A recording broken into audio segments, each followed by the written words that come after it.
नमस्कार. सखी सह्याद्रीच्या आजच्या भागात मी चैताली कानिटकर आपल्या सगळ्यांचं सहर्ष स्वागत करते. बोले तैसा चाले त्याची वंदावी पाऊले ही उक्ती सार्थ ठरवणारे भारतातले आद्य इतिहासकार आणि समाज क्रांतिकारक म्हणून ज्यांना म्हणता येईल ते क्रांती सूर्य ज्योतिबा फुले. आपले विचार प्रत्यक्ष आचरणात आणणारे ते बंडखोर युगपुरुष होते. आपल्या कृत्या आणि मागण्या ह्या विचारात अंमलबजावणीसाठी आणण्यासाठी त्यांनी असंख्य आघाड्यांवर संघर्ष केला. पण हा प्रत्येक संघर्ष सुद्धा त्यांचा योग्य विचारावर आणि सत्य शोधनावरच आधारलेला होता. आज 28 नोव्हेंबर अर्थात महात्मा ज्योतिबा फुले यांची आज पुण्यतिथी. तेव्हा त्यांच्या स्मृतीस विनम्र अभिवादन करून आज तब्बल 134 वर्षांनंतर सुद्धा त्यांच्या विचारांचा आपल्याला मागोवा घ्यावासा वाटतोय आणि आजच्या भागातून आपण तो जरूर घेणार आहोत. पाहूया आजचा विषय काय आहे तो. आज आपण बोलणार आहोत महात्मा ज्योतिबा फुले यांचे विचार आणि महिला सबलीकरण या विषयावर. आणि या विषयावर मार्गदर्शन करण्यासाठी हा सगळे विचार जाणून घेण्यासाठी आज आपल्याबरोबर इथे दोन तज्ञ उपस्थित आहेत. ते आपल्याला मार्गदर्शन करणार आहेत. आज आपल्याबरोबर आहेत सामाजिक कार्यकर्त्या वर्षा विद्या विलास मॅडम. नमस्कार मॅडम. नमस्कार. कार्यक्रमात आपले स्वागत करते. तसंच आज आपल्याबरोबर दुसरे तज्ञ इथे उपस्थित आहेत सामाजिक कार्यकर्ते अमोल सभा मडामे सर.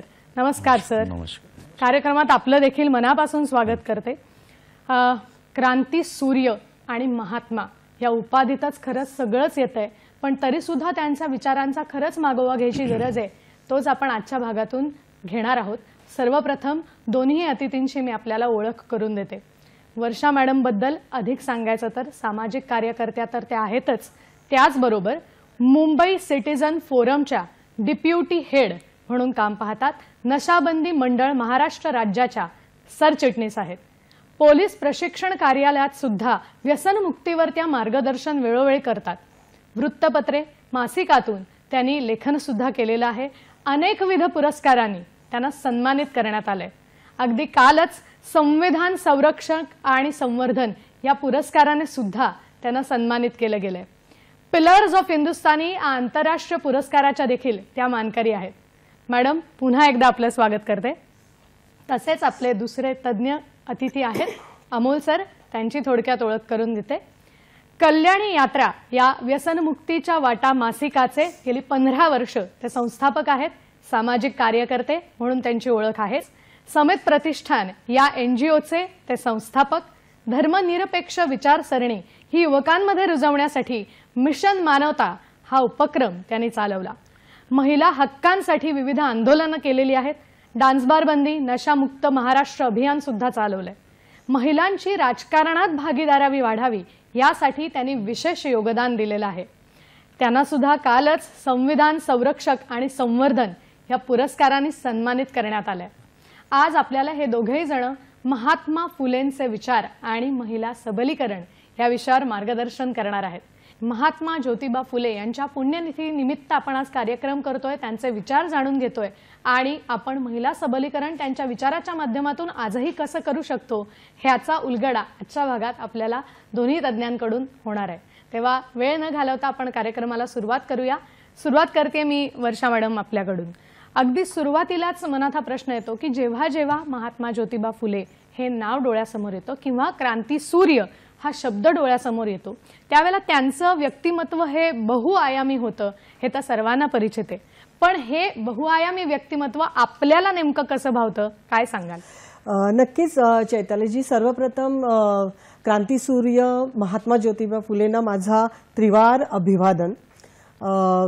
आणि त्यांनी जे शिक्षणाचं काम केलं, आज मी इथे जे आहे कुठे ना कुठेतरी त्याचं कंट्रीब्युशन, त्याचं श्रेय मी ज्योतिबांना देते. की एक स्त्री म्हणून, तिला व्यक्ती म्हणून जो बघण्याचा दृष्टिकोन संपूर्ण समाजाला दिला, आणि समाजालाच नव्हे तर मला स्त्री म्हणून मला जो दिला, त्याबद्दल त्यांना त्रिवार अभिवादन. खरं म्हणजे 90% समाज तुम्ही बघितलात तर हा मानसिक गुलामीकडे जातो. त्यामुळे त्या मानसिक गुलामीतून मुक्तता देणं आणि बहुजन समाजाला एक प्रेरणा देणारं असं समाज सुधारक म्हणून त्यांना तुम्ही म्हणू शकता. आता मला काही सगळ्या जगाला, विश्वाला ते भावतात. म्हणजे ते नुसते विचार सांगत नाहीत, तर ते कृती करतात. म्हणजे जग त्यावर उत्तर शोधेल नाही शोधेल पुढची गोष्ट, पण मला जे आता सुचलं आणि ते सुचल्यावरती ते मला पटलं आणि म्हणून मग ते त्यांनी केलं, असे ज्योतिबा होते. म्हणून त्यांना आपण वन मॅन आर्मी असं त्यांना म्हणू शकतो. म्हणजे त्यांच्या बाबतीत जर तुम्ही बघाल तर एकाच वेळी ते लांबची उत्तरं सांगायचे, पण कृती करताना एकदम जवळची करायचे. म्हणजे थिंक, ज्याला म्हणतात थिंक ग्लोबली आणि ऍक्ट लोकली.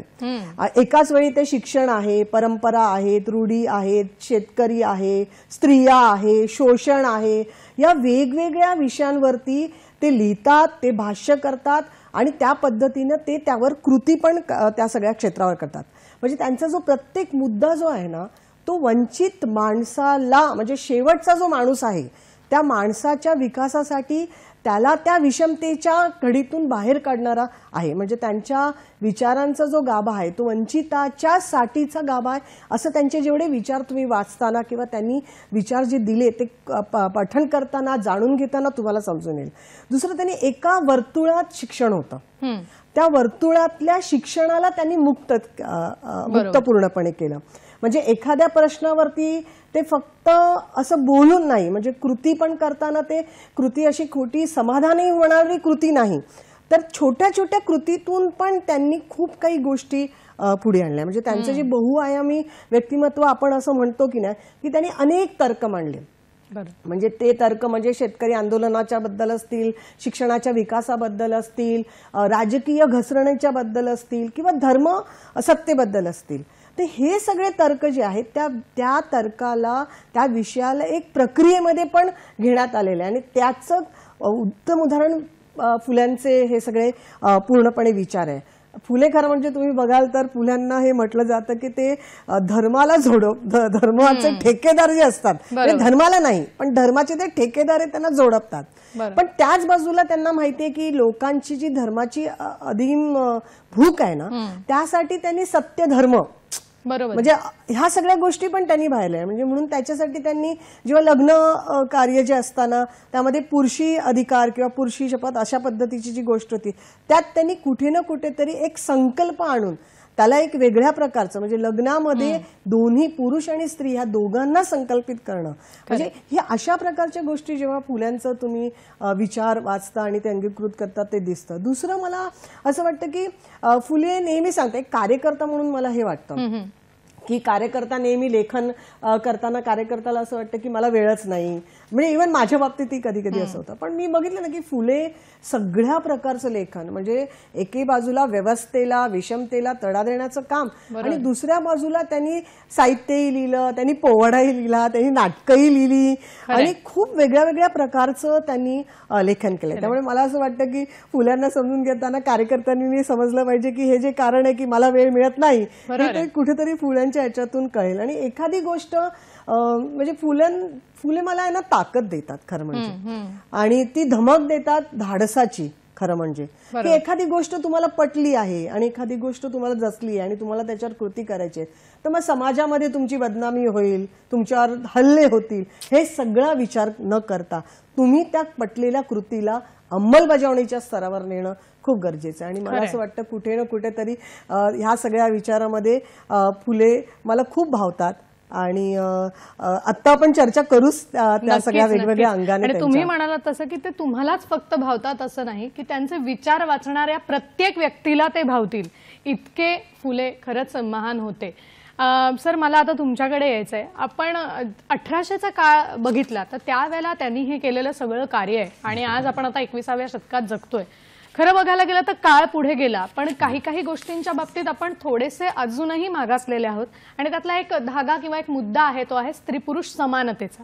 आपण ती बऱ्यापैकी प्रस्थापित झालंय असं म्हणतोय पण तरी सुद्धा हा जो समानतेचा मुद्दा असेल मग तो स्त्री पुरुष समानतेचा असेल किंवा जाती धर्मातल्या समानतेचा असेल विषमता दूर करण्याचा असेल तर ही समतेच्या मूल्याची पायाभरणी महात्मा ज्योतिबा फुलेंनी कशी काय केली काय सांगाल याविषयी?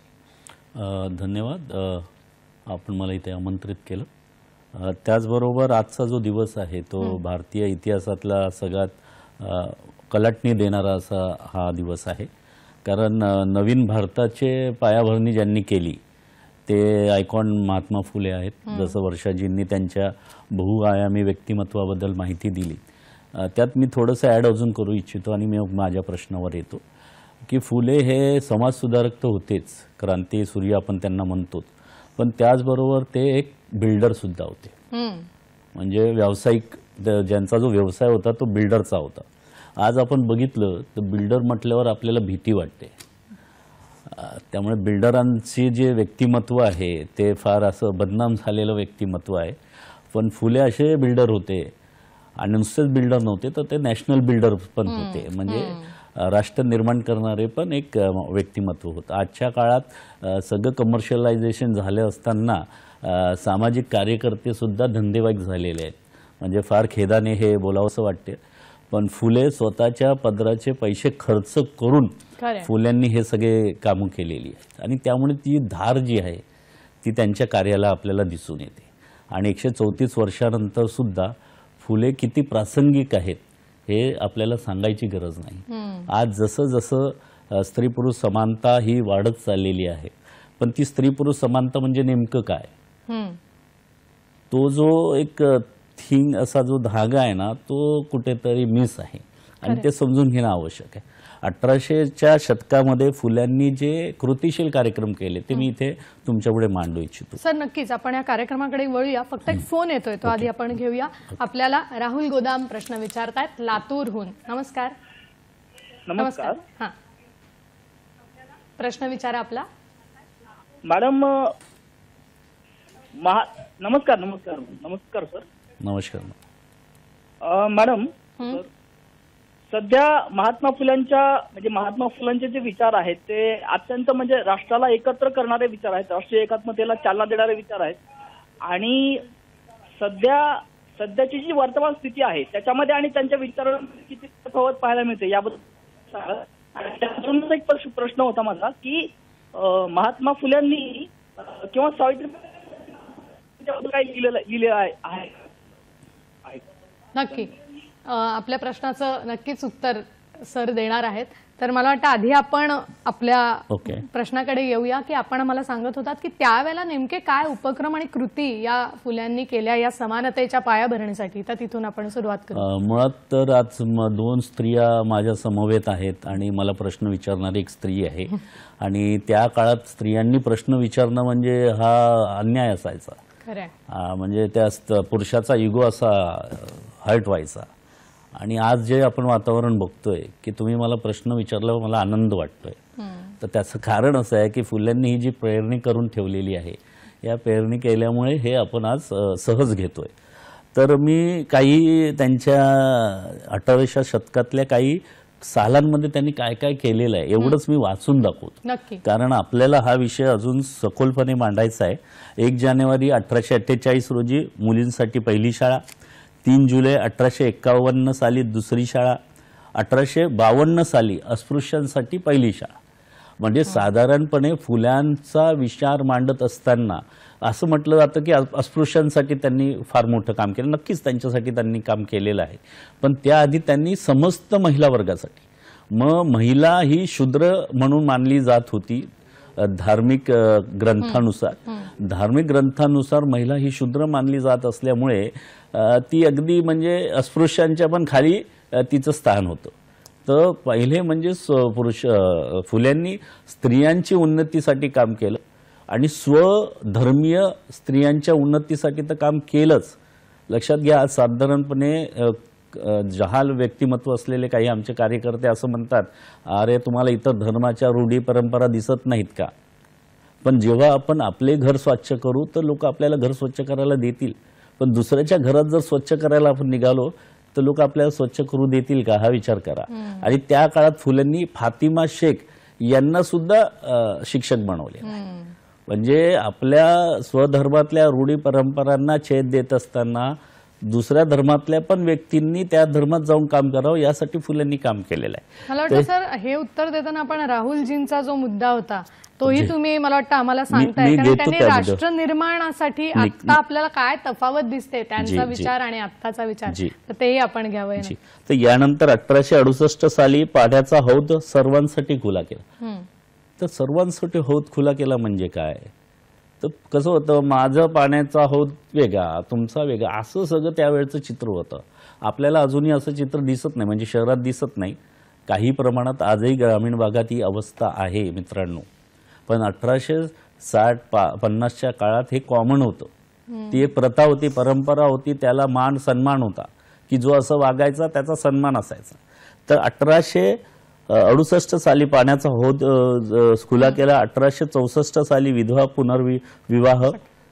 पुनर्विवाह, आज डायव्हर्स झालेल्या मुलींची लग्न होत आहे, म्हणजे तर ती पण पतीने सोडून दिलेल्या मुलींची तेव्हा लग्न करून दिले. विधवांचा पुनर्विवाह त्या काळात, ते तुम्ही विचार करा किती संघर्षाला समोर जावं लागलं असेल आणि काय त्यांनी लोकांची मनं तयार केली असतील की लोकांनी ते स्वीकारायला पाहिजे. म्हणजे इंटेलेक्च्युअलपणा काय असू शकतो एखाद्या माणसाचा. म्हणून मी त्यांना नेशन बिल्डर म्हणतो. राष्ट्र निर्मितीचे एक महत्त्वाचे पिलर हे फुले आहेत. त्यानंतर केशवपतन ही परंपरा जी होते, प्रामुख्याने ब्राह्मण समाजातल्या महिलांसाठी ही जी केशवपतनाची जी परंपरा होती त्यासाठी नाव्यांचा संप घडवून आणणे. आज आपण इतर काम करत असताना जो तो व्यावसायिक विचार करतो. जर आम्ही मागे तंबाखूला विरोध केला होता तर तंबाखू विरोधाला तंबाखूचे व्यापारी एक मोठ्या आम्ही कामगार संघटनेच्या व्यक्तीला भेटलो. ते मला अरे आमच्याकडे 5000 तंबाखू विक्रेते आहेत, आम्ही जर असं विरोध केला तर कसं व्हायचं. पण त्या काळात फुल्यांनी नाव्यांचा संप घडून आणला. म्हणजे त्या नावी समाजातल्या लोकांना ही गोष्ट किती आवश्यक आहे. नावी समाज वेगळा, ब्राह्मण समाज वेगळा, कोणाचा कोणाशी काही संबंध नाही, तरी सुद्धा नावी समाजाने त्यात इन्व्हॉल्वमेंट घेऊन तो संप घडवून आणला आणि ही वाईट प्रथा फुलेंनी त्यांच्या मदतीने नष्ट केली. तर हे समतेचे मी एक प्रयोग तुम्हाला सांगतो. वर्ष बघा, 1-2 वर्षात ही काय एनर्जी आहे, हा काय स्पीड आहे, हा तुम्ही लक्षात घ्या. आणि त्यानंतर 1863 साली बालहत्या प्रतिबंध गृह, म्हणजे ज्या विधवा महिला होत्या कमी वयाच्या, निसर्गाचं कॉल असतो, काही शारीरिक डिमांड असतात, काही घडून जायचं आणि त्याच्यातनं आपत्ती व्हायची आणि मग ती आपत्ती ऑफिशियल नसायची, त्याला समाजात स्थान नव्हतं, मारून टाकायची. एवढा क्रूर समाज त्यावेळी होता. फुलांनी त्या मुलांना दत्तक पण घेतलेलं आहे, त्या मुलांचं संगोपन करण्यासाठी वेगळं बालगृह तयार केलेलं आहे. मग अशा पद्धतीचं काम म्हणजे समतेचं काय काम असू शकतं. म्हणजे तुम्ही बघितलं असेल नावी समाजापर्यंत एखाद्या दुसऱ्या समाजाचा विषय घेऊन जाणं हा समतेचा विचार आहे. नक्की. आणि मला वाटतं हा समतेचा विचार खरं तर न संपणारा आहे. आपल्याला कार्यक्रमात पुढेही जायचंय, वेगवेगळे विचार ऐकायचे आहेत, पण वेळ झाली एका छोट्याशा विश्रांतीची. आपण मात्र कुठेही जाऊ नका, आम्ही लगेचच परत येतोय. पाहत रहा सखी सह्याद्री.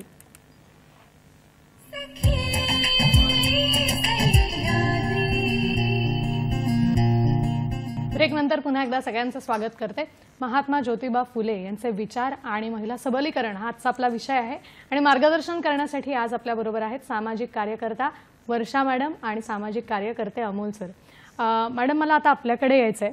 आपण आत्ता या घडीला संविधान हे सगळेच जणांना माहिती आणि त्याचीच अंमलबजावणी आपल्याकडे. खरं तर संविधानाच्या बाबतीत असं म्हणता येईल, खूप भाषा, खूप विधी आणि शेकडो विधान आहेत, पण या सगळ्यांना जोडून ठेवणारं एकच संविधान आहे. भारतीय राज्यघटना आणि संविधान ज्यांनी तयार केलं, डॉक्टर बाबासाहेब आंबेडकर यांना भारतीय राज्यघटनेचे शिल्पकार म्हणतात. आणि त्यांनी तयार केलेल्या या संविधानाला 75 वर्ष आत्ताच 26 नोव्हेंबरला पूर्ण झाली.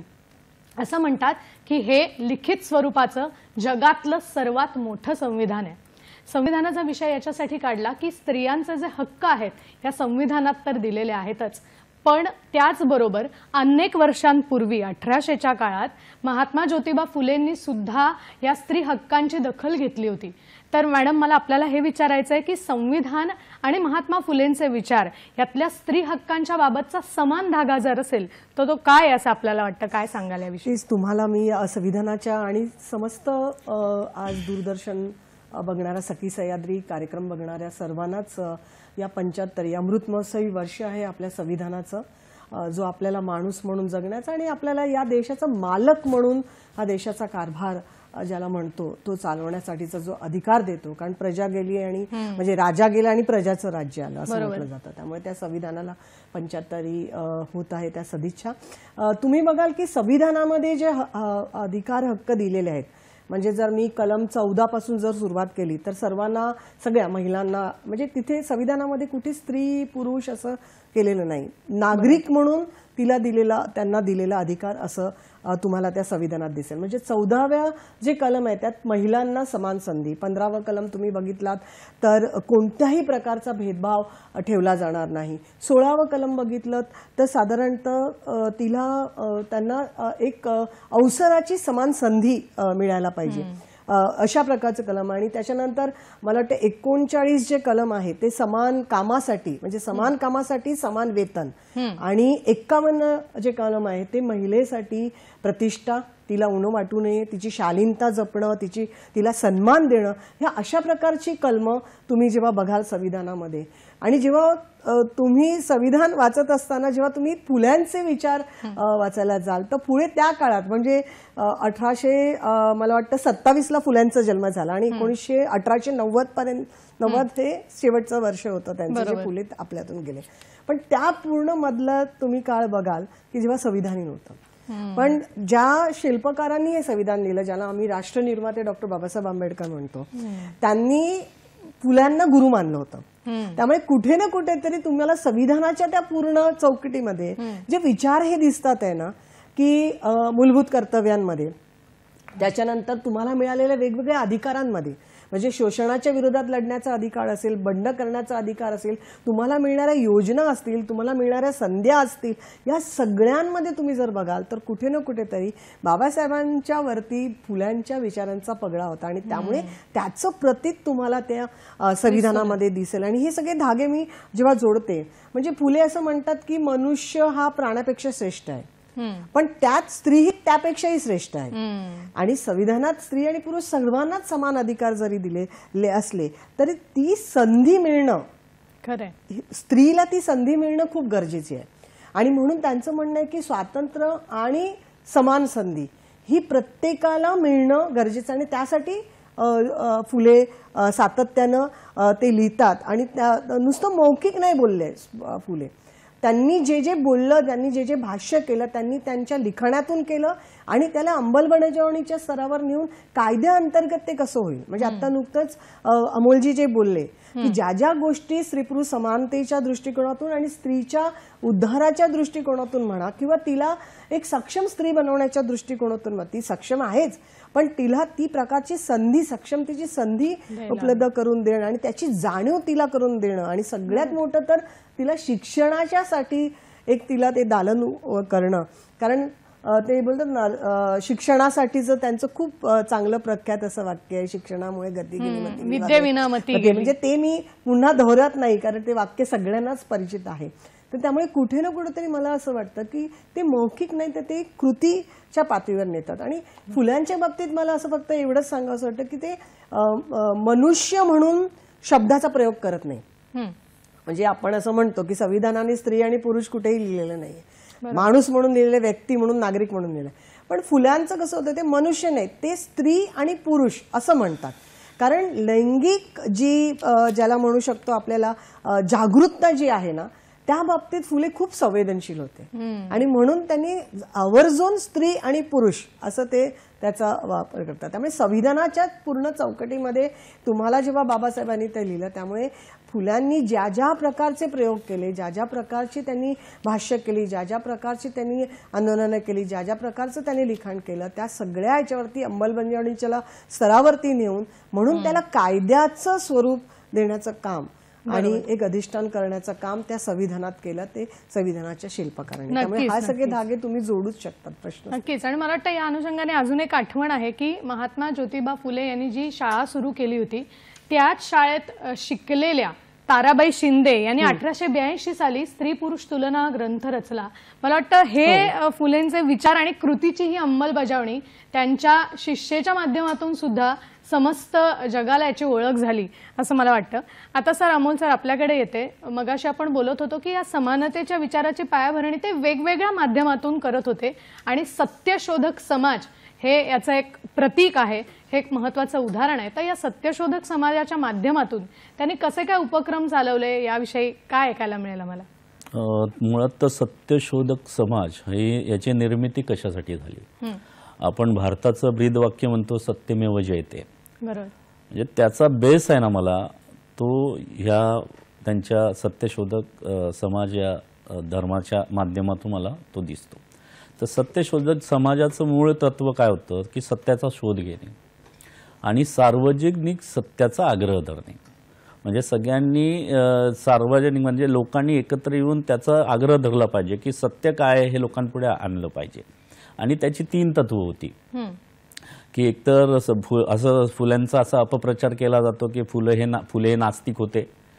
तर एवढा मानवतावादी विचाराचा माणूस नास्तिक कसा असेल? कारण त्यांना ती जाणीव होती की देव ही संकल्पनाच मुळात कशासाठी आहे की जेव्हा व्यक्तीचा आत्मविश्वास कमी होतो, त्याला कुठे आधार सापडत नाही, तेव्हा देवाचा तो धावा करतो.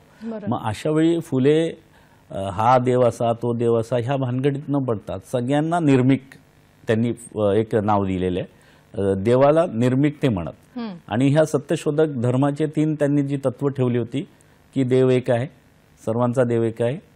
म्हणजे इकडे तिकडे फाटे फोडू नका की हा तुमचा हा आमचा, ह्या भानगडीत आपण आता किती कसे काय काय काय करतोय आपण आणि किती लोकांचे गळे आपण एकमेकांचे कापलेले आहेत हे आपल्या सर्वांना माहिती आहे. त्यामुळे फुले ती जी 3 तत्व सांगतात की एक तर देव एक आहे, दुसरी गोष्ट अशी की जो सर्व साक्षी जगत पिता सर्व साक्षी, त्याला नको मध्यस्थी. म्हणजे याच्यावर थोडंसं लोक जहाल होतात किंवा त्यांना वाईट वाटतं. तर जर देव सर्वत्र आहे तर मग त्याची आराधना करायला, त्याची पूजा करायला आम्हाला मध्यस्थी कशाला हवाय? नक्कीच. सर, आपण अजून त्यांचे तत्व बघूया, पण एक फोन येतोय तो आपण घेऊया. शिवानंद वसेदार आपल्याला प्रश्न विचारतात निपाणीहून. नमस्कार. नमस्कार सर. हॅलो. हा मॅडम. हा बोला, ऐकू आलंय. बोला बोला, प्रश्न विचारा. हा, महात्मा फुलेजी यांचा विचारधारा सध्याच्या युवा पिढींना, कॉलेजमध्ये शिकणाऱ्या मुला मुलींना किंवा शाळेतील विद्यार्थ्यांना वगैरे आपण कशा प्रकारे कोणत्या माध्यमाने आम्ही त्यांच्यापर्यंत पोहोचू शकतो जेणेकरून महात्मा फुलेजींचे विचार आताच्या युवा पिढींना ते उपयोग होईल चांगल्या प्रकारे? मग त्यासाठी आम्ही काय प्रयत्न केले पाहिजे, कशा प्रकारे केले पाहिजे? तुम्ही काय मार्गदर्शन कराल असं माझा प्रश्न आहे मॅडम. नक्कीच नक्कीच. मला वाटतं आणि याचीच गरज आहे की युवा पिढीला जर हे विचार कळले तरच ती कदाचित आणखीन पुढच्या पिढ्यांपर्यंत हे विचार घेऊन जाऊ शकेल. अमोल सर, आपण याचं उत्तर देतात तर हेही आम्हाला मार्गदर्शन आपण करावं. सत्यशोधक समाजाने काय कामं केली त्याच्यातलंच हे उत्तर आहे की त्या काळात सत्यशोधक विद्यार्थी संघ होता आणि त्यांनी शायरी जलसे सुरू केले होते प्रचार करण्यासाठी. जवळजवळ 45 शायरी जलसे त्या काळात तयार झाले होते विद्यार्थ्यांचे. मुळात विद्यार्थ्यांचा आत्मविश्वास वाढवण्यासाठी फुल्यांचं साहित्य, कारण आजच्या काळात विद्यार्थी एवढ्या त्याची मनस्थिती एवढी भयंकर मनस्थितीतून जातोय, कारण त्याच्या पुढे प्रचंड मोठं स्ट्रगल आहे, कॉम्पिटिशन एवढं आहे की ह्या कॉम्पिटिशनच्या काळामध्ये तग धरून राहण्यासाठी फुलेंचं जर व्यक्तिमत्व त्यांच्यापर्यंत आलं की एक माणूस जर एवढ्या सगळ्या सुधारणा करू शकतो त्याच्या आयुष्यामध्ये, तर ह्या तर छोट्या छोट्या गोष्टी आहेत की ज्या आपण आत्मसात करू शकतो. त्यामुळे फुल्यांचं व्यक्तिमत्व मुलांपर्यंत नेणं आणि युनिक पद्धतीने नेणं. आज फार माध्यमं आपल्याकडे आहेत आणि त्या माध्यमं जी आहेत, नवीन माध्यमं जर आपण वापरली आणि नवीन माध्यमं घेऊन जर मुलांकडे गेलो, तरुण मुलांकडे गेलो, तर नक्कीच मुलं आकर्षित होतील. कारण एखाद्या चित्रपटाला पण लाजवेल एवढ्या प्रसंग फुल्यांच्या आयुष्यात आहेत. म्हणजे जे मारायला आलेले मारकरी आहेत फुल्यांचे, ते त्यांच्यातला एक बॉडीगार्ड होतो. दुसरं जे कुंभार म्हणून मारेकरी आहेत, ते पुढे शिक्षण घेतात आणि एक ग्रंथ लिहितात. तर एवढं मोठं प्रचंड काम फुल्यांच्या व्यक्तिमत्वाच्या प्रभावाने निर्माण झालेलं आहे. म्हणजे आलेले मारेकरी जर तुम्ही परिवर्तित करू शकत असाल, तर फुल्यांचं व्यक्तिमत्व किती प्रभावी असेल, किती लोकांवर ते प्रभाव पाडू शकत असतील आणि लोकांचे विचार कसे क्षणात ते बदलू शकत असतील. कारण सत्य जे ते बोलत होते ते त्यांच्या व्यक्तिमत्वात सुद्धा दिसत असल्यामुळे समोरचा मारेकरी जरी असला तरी तो प्रभावित होत होता. आणि म्हणून हे सगळी उदाहरणं आज लोकांना माहिती नाही आहेत. आणि ही उदाहरणं जर आपण तरुण मुलांपर्यंत घेऊन गेलो तर नक्कीच तरुण मुलं आकर्षित होतील आणि फुल्यांचा राष्ट्रनिर्मितीचा विचार पुढे जाऊ शकतो. क्या बात आहे. मला वाटतं हे उपक्रम सांगत असताना यांचं उत्तरही प्रश्नाचं कधी मिळालं आपल्याला कळलं नसेल, इतका फुलेंच्या विचारांचा प्रभाव आहे. आता वर्षा मॅडम, मला आपल्याकडे यायचं आहे की सगळ्यात मोठी गोष्ट जी शिक्षणाची, मगाशी आपण म्हणालात की विद्येविना मती गेली, मतीविना नीती गेली, नीतीविना गती गेली, गतीविना वित्त गेले आणि एवढे सारे अनर्थ एका विद्येने केले, हे त्यांचं गाजलेलं वाक्य. आणि मला वाटतं हे अतिशय प्रत्यक्षात अचूक शब्दात मांडणी केलेलं वाक्य आहे. आणि ह्या विधानालाच साक्षी ठेवून मला असं विचारायचं आहे की त्या काळातला त्यांचा शिक्षणविषयक दृष्टिकोन नेमका कसा होता. कारण आज आपण बघायला गेलो तर नक्कीच मुलींना शिक्षणाच्या संधी मिळतात, त्यांना पुढे जायची संधी मिळते, पण अजून काही ठिकाणी काही अंशी थोडंसं असं होतं की त्यांना शिक्षणाच्या संधी नाकारल्या जातात. तर मला या दृष्टिकोनातून आपल्या उत्तराकडे यायचं आहे, पण एक प्रश्न येतोय तो आपण घेऊया. आपल्याला राजेश सर प्रश्न विचारतायत. नमस्कार. Hello hello hello. प्रश्न विचारा सर आपला. सांगू का प्रश्न? हो हो, अमरावतीहून राजेश सर बोलतात. प्रश्न विचारा. प्रश्न असा आहे, ज्या दाम्पत्याने आपल्या महिलांसाठी खूप काही कष्ट केले आणि ते त्याचं योगदान ते महिलाला आहे त्या दाम्पत्याचं, पण ते आजपर्यंत सुद्धा अंधश्रद्धेत गुंतून त्याला नाव सुद्धा घ्यायला तयार नाही आणि त्याचे जेवण ते सुद्धा त्याला माहीत नसतात. आम्ही असे प्रश्न विचारतो पण आमच्या प्रश्नाला ते उत्तर सुद्धा देऊ शकत नाही. त्याचं थोडंसं तुम्ही महिलाला सांगू शकता मॅडमला, असा प्रश्न आहे माझा. नक्कीच नक्कीच. मला वाटतं आपण ह्याच मुद्द्याला धरून ही चर्चा करतोय की काही ठिकाणी अजूनही स्त्रियांना शिक्षणाच्या बाबतीत थोडंसं मागे ठेवलं जातं किंवा अजून शिकायचं असेल तर थोडंसं त्याच्यावर मर्यादा आणल्या जातात. तर काय आपण याच्यावर मार्गदर्शन कराल? नक्कीच चैतालीजी, तुमच्या या मताशी मी सहमत आहे. म्हणजे 21व्या शतकात असं बोललं जातं की पहिलं बोललं जातं की कुठे महिला आहेत दाखवा, आणि आता बोललं जाते कुठे नाही आहेत ते सांगा. आणि असं असतानाही कितीतरी पातळीवरती आजही महिलेचं शिक्षण हे थांबवलं जातं. म्हणजे घरात जर थांबवायचं काही असेल तर ते मुलीचं शिक्षण, महिलाचं शिक्षण, पण त्यातूनही काही महिला, काही मुली नक्कीच शिक्षणाच्या दालनापर्यंत पोहोचतात आहेत आणि फार कठीण परिस्थिती माध्यमातून सुद्धा शिक्षण घेत आहेत. कारण म्हणजे शिक्षणाने सर्व काही होत आहे, शिक्षण आधीचे घेतले पाहिजे हे नेहमी ज्योतिबा म्हणतात. कारण जीवन शिक्षण ही काळाची गरज आहे, कारण ती तुम्हाला भविष्य काळातील दशा आणि दिशा दर्शक होते. म्हणजे शिक्षणातून, अभ्यासक्रमातून प्रकट झालेले जे विचार आहेत किंवा तुम्ही जे घेतलेले गोष्टी आहेत त्या तुम्हाला कुठेतरी भविष्य काळामध्ये तुमचं जीवन जगण्यासाठी आणि तुम्हाला एक माणूस आणि व्यक्तित्व म्हणून उभं करण्यासाठी ते उपयोगाचं होतं. खरं म्हणजे ज्योतिबांचं जर शिक्षणाबद्दलचे विचार जर तुम्ही जर बघितलं तर त्यामध्ये त्रिसूत्री होती. म्हणजे स्वातंत्र्य, समता आणि बंधुभाव या त्रिसूत्रीवरती पूर्णपणे, आणि तेच तुम्ही भारतीय संविधानात पण बघताय की त्या आधारावरती त्यांनी ते पूर्ण शिक्षणाच्या संदर्भातल्या त्यांचा जो दृष्टिकोन आहे तो त्यांनी पूर्णपणे मांडला. खरं म्हणजे त्यांना महाराष्ट्राचे मार्टिन लुथरही म्हटलं जातं ज्योतिबांना त्या पद्धतीने. कारण मॅक्युलरने जी शिक्षण पद्धती आणली होती की वरचा वर्ग जो आहे त्या वरच्या वर्गापर्यंत पहिलं शिक्षण द्यायचं आणि जर वरच्या वर्गानंतर ते पाजरत ते मग शेवटच्या वर्गाला मिळायला पाहिजे. ही जी काही मॅक्युलरची जी खलिता होता तो पूर्णपणे फार प्रखरपणे ज्योतिबांनी मोडून काढला. त्यांचं म्हणणं होतं की खालतून वरपर्यंत शिक्षणाची पद्धती जाणं अपेक्षित आहे आणि म्हणून त्यांनी खूप काही गोष्टी शिक्षणाच्या बाबतीत, म्हणजे सगळ्यात पहिलं तर शिक्षणाच्या ह्याच्यामध्ये बदलामध्ये त्यांनी हे केलं की स्त्री शिक्षणाचा त्यांनी कंटिन्यूस पाठपुरावा केला की स्त्रीला सगळ्या प्रकारचं प्रशिक्षण मिळणं खूप गरजेचं आहे. म्हणजे तिला राजकीय असेल, तिला सामाजिक असेल, तिला आर्थिक, वेगवेगळ्या प्रकारचं प्रश्न. दुसरं, त्यांनी प्राथमिक शिक्षण, म्हणजे आज जी शिक्षण पद्धती आणि आज ज्या पद्धतीने शिक्षण महाग होत चाललंय त्याच्यासमोर जेव्हा मी बघते तर त्या काळात फुले बोलतात आहेत, म्हणजे 1890च्या अगोदरच्या काळात, की हे जे शिक्षण आहे हे राज्याने असतील, केंद्राने असतील, शासनाने असेल, हे शिक्षण, हे प्राथमिक शिक्षण कमीत कमी हे सक्तीचं आणि मोफत दिलं गेलं पाहिजे. बरोबर. म्हणजे त्या माध्यमातून म्हणजे प्रत्येक बालक याला तो शिक्षणापासून वंचित राहणार नाही, प्रत्येक बालकाला शिक्षण मिळेल. दुसरं म्हणजे मला वाटतं की ते हंटर आयोग होता, त्यासमोर सुद्धा 1888ला त्यांनी ते आयोगासमोर मांडण्याचा तो सगळा प्रयत्न केला.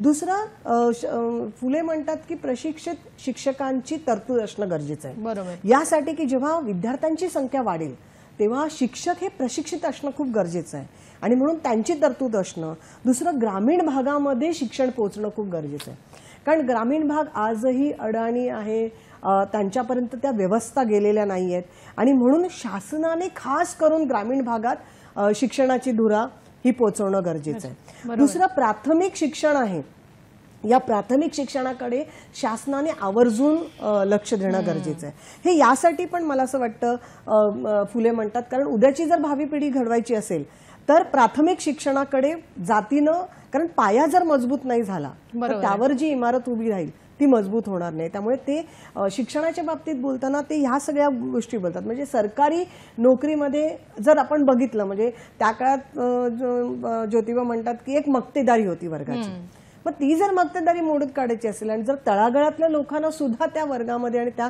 प्रोसेसमध्ये आणायचं असेल तर कुठे ना कुठेतरी प्राथमिक शिक्षण, आणि नुसतं प्राथमिक शिक्षण म्हणजे मोफत सक्तीचं असं ना, ते गुणवत्तापूर्वक असणं पण गरजेचं आहे आणि ते दर्जेदार असणे पण गरजेचं आहे. म्हणजे ही गोष्ट त्यांनी अंडरलाईन केलेली आहे की ह्या गोष्टी खूप गरजेच्या, म्हणजे देशाची हा जो शिक्षणाचा साचा आहे हो आत्ताच्याही काळात तो तसाच ठेवणं आणि त्या म्हणाल्या तसं की स्त्री आणि पुरुष मुळात हे वेगळे न मानता एकसमानतेने हे शिक्षण देणं, तळागाळात पोहोचवणं हे खूप महत्वाचं आहे. मला वाटतं मॅडम तुम्ही म्हणालात ते की हे गुणवत्तापूर्वक शिक्षण देत असताना त्यांनी तांत्रिक बाजूही सांभाळली आणि त्यांचं तांत्रिक शिक्षणाकडे कल कसा होता हे आपण जाणून घेऊया. पण वेळ झाली एका छोट्याशा विश्रांतीची. आपण मात्र कुठेही जाऊ नका, आम्ही लगेचच परत येतोय. पाहत रहा सखी सह्याद्री.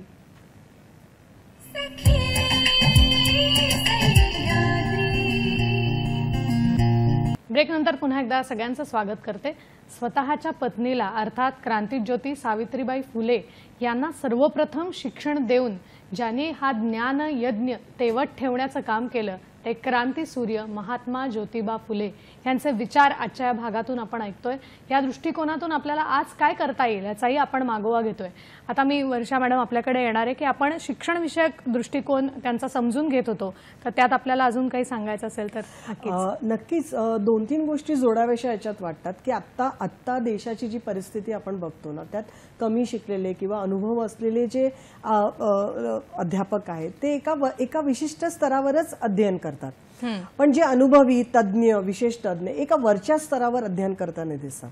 म्हणजे ज्योतिबांच्या याच्यामध्ये ज्योतिबा शिक्षण घेतलं पाहिजे, ते किती गरजेचं आहे हे त्या प्रकारच्या अध्यापकांनी हे लक्षात घेणं खूप गरजेचं आहे. म्हणजे त्या काळात ज्योतिबा म्हणत होते की नुसतं पुस्तकी शिक्षण घेऊन उपयोगाचं नाही, म्हणजे नुसतं कलम आणि कुदाल हे दोन्ही सोबत गेलं पाहिजे. म्हणजे व्यावसायिक शिक्षण आणि तांत्रिक शिक्षण हेही त्याची जोड त्याच्याबरोबर मिळणं गरजेचं आहे, जे उदरनिर्वाहापर्यंत तुम्हाला नेतं असा विचार देतात. म्हणजे अडाणी आणि बहुजन समाजासाठी ज्योतिबा म्हणतात की त्यांना वसतिगृहाची गरज लागणार आहे, त्यांना त्या शिष्यवृत्तीची गरज लागणार आहे आणि राष्ट्र निर्माणासाठी शूद्रांना शिक्षण देणं खूप गरजेचं आहे. जोपर्यंत आपण शूद्रांना शिक्षण देणार नाही तोपर्यंत राष्ट्राची निर्मिती होणार नाही, हे खूप स्पष्टपणे फुले मांडतात.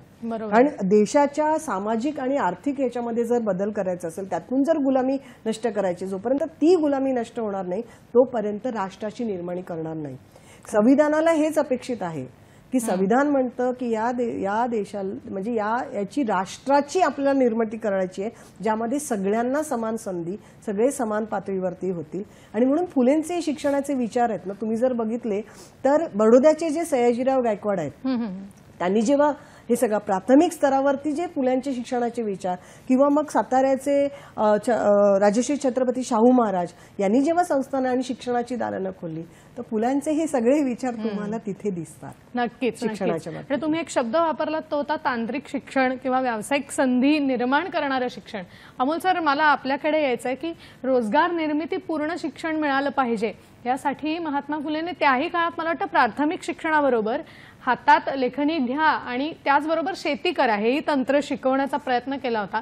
तर या दृष्टीने आपण काय मार्गदर्शन कराल आम्हाला?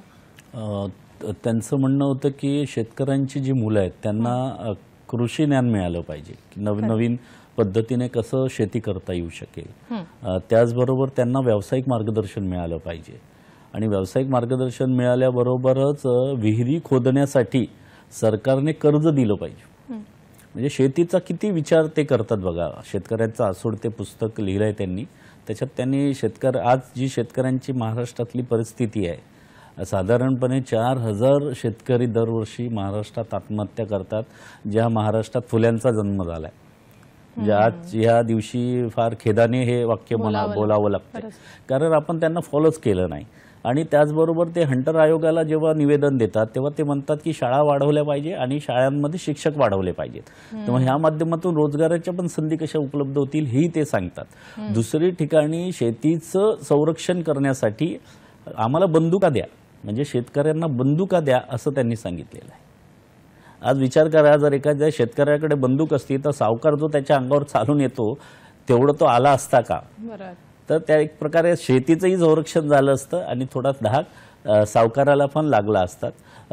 त्याचबरोबर तुम्ही म्हणालात की व्यावसायिक संधी कशा उपलब्ध झाल्या. मी म्हणालो की फुले हे बिल्डर होते, तर फुल्यांचे जे शिष्य आहेत त्या शिष्यांनी आपले BMCची जी बिल्डिंग आहे मुंबई महानगरपालिकेची, ती बिल्डिंग त्यांनी बांधलेली आहे. वडाळ्याचा ब्रिज त्यांनी बांधलेला आहे. म्हणजे जे सत्यशोधक होते बघा, लक्षात घ्या, फुल्यांनी पण त्यांचं जे बिल्डरचं काम आहे आजही पुण्यात आपण गेलं, कात्रजचा बोगद्यापासून इतरही ज्या गोष्टी आहेत त्या आजही जशाच्या तशा आहेत. आजची परिस्थिती बघा, 6 महिन्यात ब्रिज कोसळायला लागलेले आहेत. तर सत्यशोधक विचारधारेला जो प्रेरित होतो, जो त्याचं फॉलो करतो, त्या लोकांची कामं, व्यावसायिक कामं सुद्धा आज आपण बघतोय. तर अशा अनेक रोजगारांच्या संधी त्यांच्या विचारातून क्रिएट झालेल्या आहेत, त्यांच्या कामातून, त्यांच्या म्हणजे सामाजिक कार्यातून आहेतच, पण व्यावसायिक कामातून सुद्धा अनेक संधी निर्माण झालेल्या आपण. नक्कीच. म्हणजे तुम्ही म्हणलात त्याप्रमाणे की ते शिक्षणच या पद्धतीने होतं की त्या वेगळ्या संधी शोधाव्या कधी लागल्या नाहीत, त्या आपोआप निर्माण झाल्या. आपण नेहमी असं म्हणतो की एका यशस्वी पुरुषामागे नेहमी एक खंबीरपणे उभी राहणारी स्त्री असते. मला वाटतं महात्मा ज्योतिबा फुले यांच्या बाबतीत मला हे म्हणावंसं वाटतं की एका यशस्वी पुरुषाच्या बरोबरीने उभी राहणारी ती स्त्री असते, अर्थात क्रांती ज्योती सावित्रीबाई फुले यांच्याबद्दल मी म्हणते. मला वर्षा मॅडम आपल्याकडे यायचं आहे की यांच्या एक सखी काय करू शकते हे तर आपण बघितलं सावित्रीबाईंच्या उदाहरणातून. मग यांच्या सहजीवनातला एखादा प्रसंग आम्हाला ऐकायला मिळेल का? कारण यांचं सहजीवन ह्या पूर्ण कर्तृत्वाने उजळलेलं होतं, तर काय सांगाल याविषयी? नक्कीच असे खूप प्रसंग आहेत. कारण ज्योतिबा लग्नाच्या या प्रक्रियेला सहवास नाही तर सहजीवन हा शब्द वापरतात. आणि तुम्ही बघितलं की त्यांचं म्हणणं आहे की आपल्या जीवनसाथीसोबत ऍडजस्टमेंट नाही, तिला पूरक असं जीवन आपण जगलं पाहिजे. म्हणजे आत्ताच्या काळात जिथे आपण बघतो की लोक ऍडजस्टमेंट हा शब्द वापरतात आणि तशा प्रकारचं जीवन जगतात आणि मग अशी केलेली ऍडजस्टमेंट पुढे जाऊन घटस्फोटाकडे जाते. त्यामुळे त्यांचं म्हणणं आहे की आपण एकमेकांना पूरक कसं वागू. आणि त्या बाबतीत ज्योतिबा खूप संवेदनशील होते, मला खूप भावनाशील होते असं मला म्हणायचंय. म्हणजे ज्या काळात लग्न झाल्यानंतरचा तो एक प्रसंग होता की त्यांचे महिने थांबत नव्हते आणि म्हणून मग सावित्रीबाईंच्या सासरे जे आहेत त्यांनी ज्योतिबांना बोलवलं आणि सांगितलं की आता आपण तुझं दुसरं लग्न करूया. त्यात लागलेच ज्योतिबा बोलले की दोष माझ्यात आहेत, सावित्रीत नाही, तर आपण एक काम करूया, आपण सावित्रीलाच मुलगा बघूया. हा केवढा मोठा विचार आहे, मला विचार करा बघा. म्हणजे त्या स्त्री पुरुष समानतेच्या विचाराला त्यांनी केवढं उंचीवरती नेऊन ठेवलं. ते त्या काळात नेऊन ठेवलं ज्या काळात स्त्रीला घरातून बाहेर पडणं, शिक्षण तर दूरचीच गोष्ट, ती बोलू पण शकत नव्हती, ती सांगू पण शकत नव्हती. त्या काळामध्ये त्यांनी म्हणजे त्यांच्यामधलं अंतर काय फार फार तर 5 ते 7 वर्ष असेल, फार काय वर्ष नव्हतं. पण ज्योतिबांनी जे सावित्रीनं जपलं आहे आणि ज्या पद्धतीनं म्हणजे नियंत्रण नाही, तू गुलाम नाही तर तू सहचारिणी आहे, सहजीवनी आहे, हे जे विचार आहेत ते गरजेचे. आणि त्याच्यासमोर तुम्ही सावित्रीजींना जर बघितलं, कारण कितीही झालं तरी ज्योतिबांच्या विचारांचा पगडा सावित्रीबाईंवरही होता. म्हणजे त्या जेव्हा माहेरी गेल्या होत्या आणि त्यांचे भाऊ कंटिन्युअसली म्हणजे ज्योतिबांना जेव्हा क्रिटिसाइज करत होते आणि ज्योतिबा खडेसोडपणे विषमतेच्या विरोधात आपलं बोलणं करत होते समाजासमोर. आणि त्यावेळेला जेव्हा क्रिटिसाइज करत असताना एक वाक्य फार सुंदर सावित्रीबाईंनी त्यांच्या भावांना बोलले की तू हरीला, त्यांचं म्हणणं होतं की तू हरीला जपतो म्हणजे हरीला आठवण करतो, पण माझे पती जे आहेत ते हरीचं काम करतात आहे. म्हणजे समाजाचं काम हे पुण्याचं काम आहे. म्हणजे हरी जरी असलं, हरीची जी संकल्पना आहे तिने ती मांडली की म्हणजे देव हरी हे जी संकल्पना ही तुम्ही कामातून तुमच्या म्हणजे तळागाळातल्या समाजाला मुख्य प्रवाहात आणणं ही खरं म्हणजे काम, म्हणजे हरीची सेवा, प्रभूची सेवा. हे जे त्यांनी उत्तर दिलं हे खूपच आहे. आणि असे खूपच प्रसंग खरंच आहे, हे खरंच खूप प्रसंग आहेत आणि या विचारांचा कुठेच आपल्याला मागोवा संपूच शकणार नाही, इतका प्रचंड मोठा आहे. अमोल सर, मला आपल्याकडे याचा खरं तर विषय मोठा आहे, पण अगदी थोडक्यात आम्हाला एक विषय समजून घ्यायचा आहे की महात्मा ज्योतिबा फुलेंनी सुद्धा त्या काळात तरुण पिढी ही वाया जाऊ नये, व्यसनाधीन होऊ नये यासाठी काही विचार मांडले. तर आज या दृष्टिकोनातून थोडक्यात आपण काय मार्गदर्शन कराल? 1880ला इंग्रजांनी भारतामध्ये पहिलं दारूचं दुकान सुरू केलं की दारूचं दुकान सुरू करून दारूपासून कर मिळवणे आणि मग राष्ट्र चालवणे ही जी संकल्पना मांडली ही इंग्रजांनी मांडली आणि आजही आपण ती फॉलो करतोय. तर त्या काळात फुल्यांनी पत्र लिहिलेलं आहे की हे सगळं बंद केलं पाहिजे आणि याच्याने किती दुष्परिणाम होतात वगैरे हे सगळं त्यांनी त्या काळात मांडलेलं आहे, लेटर दिलेलं आहे. त्या फुले यावर म्हणतात असं, थोडे दिन तरी मद्य वर्ज करा, तेच पैसे घाला ग्रंथासाठी. क्या बात आहे. थोडे दिन तरी मद्य वर्ज करा, तेच पैसे घाला ग्रंथासाठी. ग्रंथ वाचिता मनी शोध करा, ग्रंथ वाचिता मनी शोध करा, देऊ नका थारा वैर भावा. वा. म्हणजे ग्रंथ कशासाठी वाचायचा हेही त्यांनी सांगितलंय आणि पैसे वाचून आपल्याला करायचं काय, तर ते पुस्तकासाठी वापरले पाहिजे. म्हणजे शिक्षणाचं प्रत्येक गोष्टीमध्ये फुल्यांच्या तुम्ही शिक्षण आज आपण बघतोय असं आहे. म्हणजे माणूस शिकत नाही तर ते म्हणतात अरे काय वेडे आहेत का तुम्ही की तुम्ही तुमच्या मुलांना शिकवत नाही. पण हे कसं आलं, ज्या माणसाने दिवस रात्र एकच ध्यास की शिकला पाहिजे, आपला संपूर्ण देश हा शिक्षित झाला पाहिजे, यासाठी ज्यांनी धास घेतला होता ते महात्मा ज्योतिबा फुले यांच्या या कार्यातून प्रेरणा घेऊन आपण आज बघतोय जो शिकत नाही त्याला लोक येड्यात काढतात. हे खरे. आणि मला वाटतं सर तुम्ही इतकं छान थोडक्यात त्यांचं वचन सांगितलं की आजच्या तरुण पिढीला कदाचित समजलं असेल की या व्यसनापासून दूर राहिलं पाहिजे, तरच कुठेतरी हा पैसा साठवता येईल आणि जो योग्य कामाला लावता येईल. मला वाटतं आज महात्मा ज्योतिबा फुले यांच्या पुण्यतिथीनिमित्तचे मांडलेले या दोघांकडूनही विचार अतिशय मार्मिक आणि आपल्याला खरोखर चांगले वाटले आणि ते अंमलात आणण्यासारखे आहेत. वर्षा मॅडम, आपण वेळात वेळ इथे काढून आलात, तसंच अमोल सर आपणही वेळात वेळ काढून इथे आलात आणि खूप छान मार्गदर्शन आम्हाला केलं. त्याबद्दल संपूर्ण सखी सह्याद्रीच्या टीमच्या वतीने मी आपले मनापासून आभार मानते. महात्मा ज्योतिबा फुलेंचं आणखीन एक वाक्य जाता जाता मला सांगावंसं वाटतं.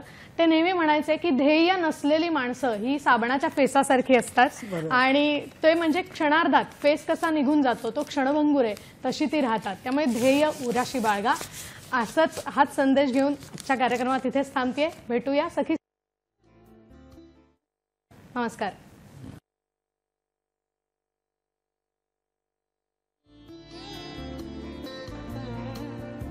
कसा वाटला कार्यक्रम?